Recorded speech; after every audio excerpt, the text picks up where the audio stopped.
Well, there has been some absolutely crazy crap happening with Ethereum since the merge happened 2 weeks ago. Some of it's really awesome and fundamentally super bullish. Some of it is, well, downright scary. I want to break all of that down for you in today's video.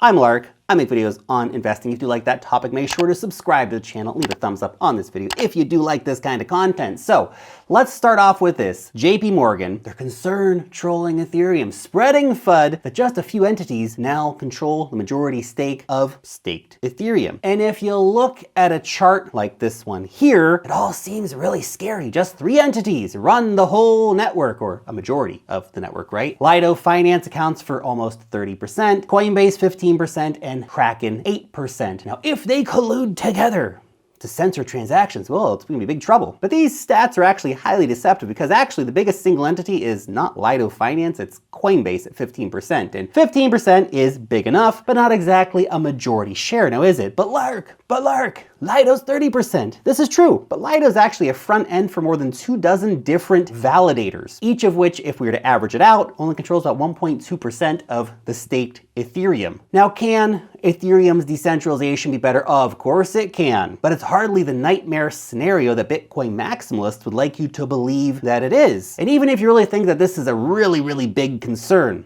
then here's the truth. It's only actually a short-term concern. The reality is that once we get Ethereum staking unlocks happening in 6 to 12 months, none of this really matters. Because if, for example, Coinbase was to try to use its influence to do some really evil things, or if the government says, hey, Coinbase, you have to start censoring transactions to these addresses, and you disagree with that, then guess what? You can just unstake your Ethereum from Coinbase and move your funds somewhere else to a validator that supports free transactions. Now that, by the way, is just how Bitcoin operates. For example, Foundry USA, the biggest Bitcoin miner in America, if they were forced by the US government to censor transactions, for example, to Iran or to Russia, then guess what? Individual miners could remove their support from this pool. By the way, Bitcoin has 3 pools controlling 56.9% of the hash rate, man. That actually makes Ethereum slightly more decentralized, if this is how we want to try to measure the competition of who's more decentralized. Also, I'd like to point out that the whole fighting between Ethereum and Bitcoin communities, it's so silly, man. It's not a Bitcoin versus Ethereum situation. That's not the enemy. That's the exact kind of division that they want us to be focused on, because the real enemy is not Ethereum or Solana or some other cryptocurrency coins. It's the World Economic Forum, it's the International Monetary Fund, the central banks, the corrupt political class, and the Orwellian CBDCs that they are trying to push down our throats. That's the real threat to humanity. The monetary system is broken, and these institutions, they are intent on keeping you in generational debt slavery. Screw that, man. Wake up. Crypto is a movement. We're all in it together, and it goes way beyond just Bitcoin.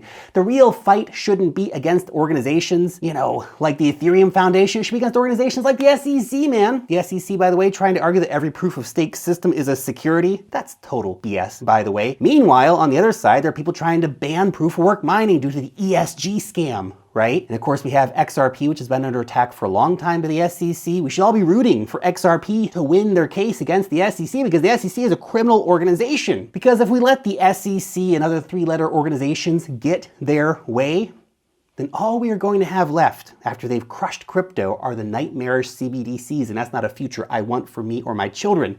Now, before I talk about the big sell pressure that has come in post-merge and the bullish Ethereum news, let me break the flow real quick to let you know about the Wealth Mastery Investor Report. This is my weekly cryptocurrency newsletter. We talk about DeFi and altcoins and NFTs and airdrops and much more, coming straight to your inbox. Our members love it. I'm sure you will too.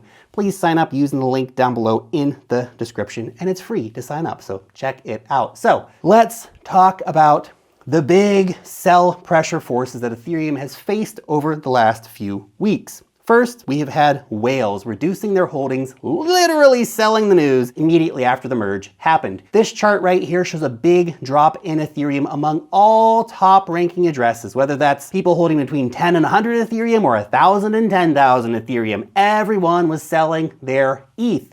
But a lot of that is actually just unwinding from borrowing ETH to get the Ethereum proof of work airdrop, which ended up being a big waste of time anyway. But if you look at the chart, we're basically going back to the levels that we had in early August in terms of the amount of Ethereum held. We're also seeing Ethereum miners selling off their Ethereum. About 30,000 Ethereum was sold just after the merge, although miners do still hold about 240,000 Ethereum at this time. Maybe the ones that are still holding, they're going to transition to staking instead. I mean, that's going to be good money. Why not? And just a reminder too, staked Ethereum is locked for 6 to 12 months still, so at least we don't have to worry about the sell pressure from that coming in anytime soon. And finally, some good news for Ethereum, and that is the massive reduction in inflation that has come as a result of the merge. So this chart right here shows that Ethereum inflation has dropped from 3.78% just before the merge all the way down to 0.19% after the merge. It's a 95% reduction. Basically the triple halving, which reduced inflation by 90%, with on top of that, the burn mechanism, which was reducing inflation by a further 5%. And we're not deflationary yet, although the hours just after the merge, we did see slight deflation for Ethereum, which was very exciting. But as soon as the network activity does pick up again, we will see Ethereum going deflationary because we're so close right now. But even 0.19% inflation, that's actually pretty bullish. For reference, Bitcoin will not match this low level of inflation until 2032. That's 3 Bitcoin halvings away. The Ethereum merge was a fundamentally, massively bullish event for Ethereum. But the effects of it are not and will not be immediate. Much like a Bitcoin halving, it's going to take some time for the economics of this to really play out and to be felt in the markets. But they will be. It's all just a game of patience and, of course, survival during this bear market. Just wait for the next bull run. Maybe we're finally going to see Ethereum hitting 5 digits. Anyway, just my two gway for the day. Let me know what you think about this Ethereum news down below in the comment section. Thanks so much for watching today's video, and peace out till next time.